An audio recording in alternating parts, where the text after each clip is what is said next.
48 ஆண்டுகால போராட்டத்திற்கு பிறகு தாளவாடி மற்றும் கடம்பூர் மலைப்பகுதியில் பணிபுரியும் அரசு ஊழியர்களுக்கு மலைவாழ்படி மற்றும் குளிர்காலப்படி வழங்க அரசாணை வெளியிட்ட தமிழக அரசுக்கு நன்றி தெரிவித்து மகிழ்ச்சியை வெளிப்படுத்தியுள்ளனர். அரசின் பல்வேறு துறைகளில் பணிபுரியும் அதிகாரிகள் மற்றும் பணியாளர்களுக்கு வீட்டு வாடகைப்படி, பயண போக்குவரத்துப்படி உள்ளிட்ட பல்வேறு சலுகைகள் வழங்கப்பட்டு வருகிறது. குறிப்பாக நீலகிரி மற்றும் கொடைக்கானல் மலைப்பகுதிகளில் பணிபுரியும் அரசு அதிகாரிகள் மற்றும் பணியாளர்களுக்கு மலைவாழ்படி மற்றும் குளிர்காலப்படி வழங்கப்பட்டு வருகிறது. தமிழகம் முழுவதும் இது நடைமுறையில் உள்ள நிலையில் ஈரோடு மாவட்டத்தில் உள்ள தாளவாடி மலைப்பகுதி, கடம்பூர் மலைப்பகுதி மற்றும் பர்கூர் மலைப்பகுதி ஆகிய பகுதிகளில் மலைவாழ்படி மற்றும் குளிர்காலப்படி வழங்கப்படாமல் இருந்து வந்துள்ளது.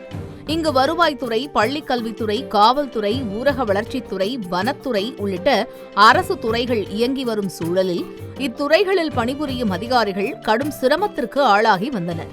இது தொடர்பாக அரசுக்கு பலமுறை கோரிக்கை வைத்து வந்த நிலையில் 48 ஆண்டுகளாக கோரிக்கைக்கு செவிசாய்க்கவில்லை. மலைவாழ்படி மற்றும் குளிர்காலப்படி கிடைக்க நடவடிக்கை எடுக்கப்படும் என திமுகவின் தேர்தல் வாக்குறுதியில் குறிப்பிட்ட சூழலில் தற்பொழுது அந்த வாக்குறுதி நிறைவேற்றப்பட்டுள்ளது. அரசின் நடவடிக்கையால் மிகுந்த மகிழ்ச்சி அடைவதாக நெகிழும் அரசு அதிகாரிகள் தமிழக அரசுக்கு நன்றி தெரிவித்துள்ளனர். ஆசிரியர்கள் மற்றும் அரசு ஊழியர்கள் ஒரு பாதுகாப்பான பயணம் மேற்கொள்வதற்கு மிகுந்த உறுதுணையாக இருக்கும். இது எங்களுடைய 48 ஆண்டு காலமாக நாங்கள் இதற்காக போராடி வந்திருக்கிறோம். இங்கே பணியாற்றக்கூடிய ஆசிரியர்கள் மற்றும் அரசு ஊழியர்கள் சார்பாக மனமார்ந்த நன்றியை தமிழ்நாடு முதலமைச்சர் மற்றும் தமிழ்நாடு அரசுக்கு மீண்டும் ஒரு முறை தெரிவித்துக் கொள்கிறோம். அரசினால் மலைப்பகுதிகள் என அறிவிக்கப்பட்ட இடங்களான தாளவாடி வட்டத்தில் அமைந்துள்ள அனைத்து வருவாய் கிராமங்கள் மற்றும் சத்தியமங்கலம் வட்டத்தில் உள்ள குன்றி, குத்தியாலத்தூர், திங்களூர், கூத்தம்பாளையம் கிராமம் மற்றும் அந்தியூர் வட்டத்தில் உள்ள பர்கூர்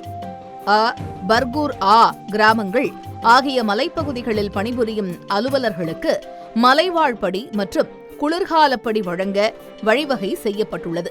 இதனால் 2000க்கும் மேற்பட்ட அரசு ஊழியர்கள் பயன்பெறுவதாக கூறுகின்றனர் அப்பகுதியைச் சேர்ந்த அரசு ஊழியர்கள்.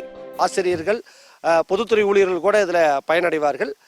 குறைந்தபட்ச தொகையாக ரூ.1500, அதிகபட்சமாக ரூ.6000 வரை எங்களுக்கு மலைவாழ்படி கிடைக்கும். நவம்பர், டிசம்பர், ஜனவரி, பிப்ரவரி 4 மாதங்களுக்கு ரூ.1500 குளிர்காலப்படி கிடைக்கும் என்பது இந்த அரசாணையின் மூலம் எங்களுக்கு கிடைச்சிருக்க ஒரு நல்ல செய்தி.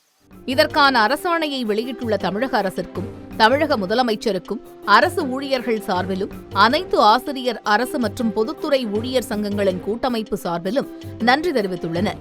தந்தி டிவி செய்திகளுக்காக சத்தியமங்கலம் செய்தியாளர் கனகராஜ்.